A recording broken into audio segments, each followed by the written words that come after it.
ថ្ងៃនេះខ្ញុំចែករំលែកពាក្យផ្លែឈើចំនួន30ដែលយើងធ្លាប់ជួបប្រចាំថ្ងៃផ្លែប៉ោម apple ផ្លែប៉ោមផ្លែចេក banana ផ្លែក្រូច orange ផ្លែទំពាំងបាយជូរ grape ផ្លែស្វាយ mango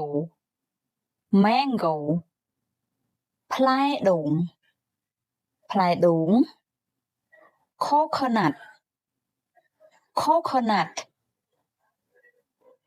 ផ្លែត្របែក guava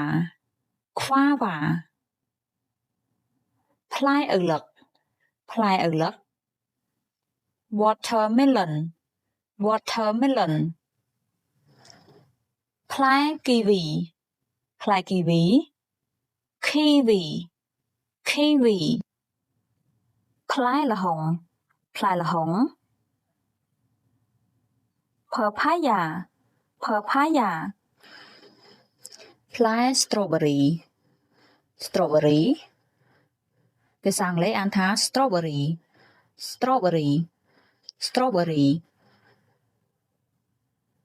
ផ្លែសាវម៉ាវ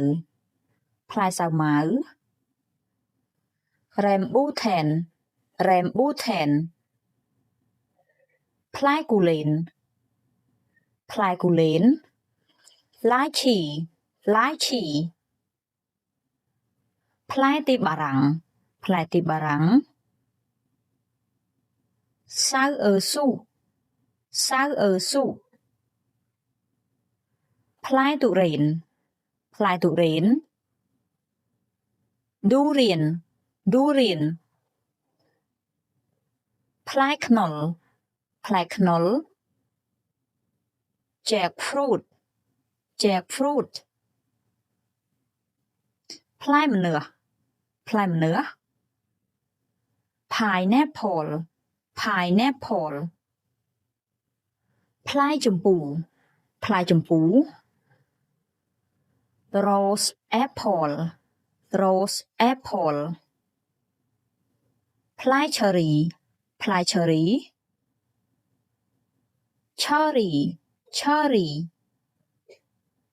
ផ្លែស្រកានាគ dragon fruit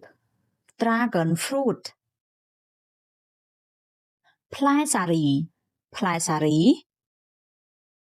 pear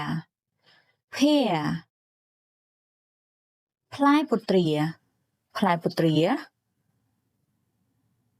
ជូជូក ផ្លែមៀន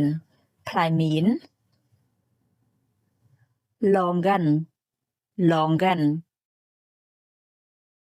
ផ្លែមង្ឃុត mangosteen ផ្លែផាសសិន passion fruit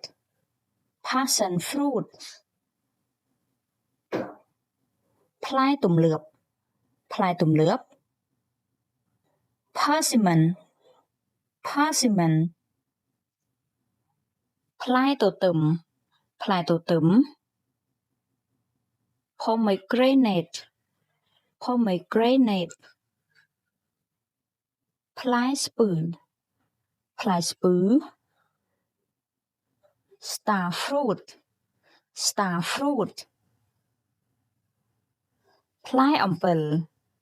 ពិល tamarind ផ្លែល្មុត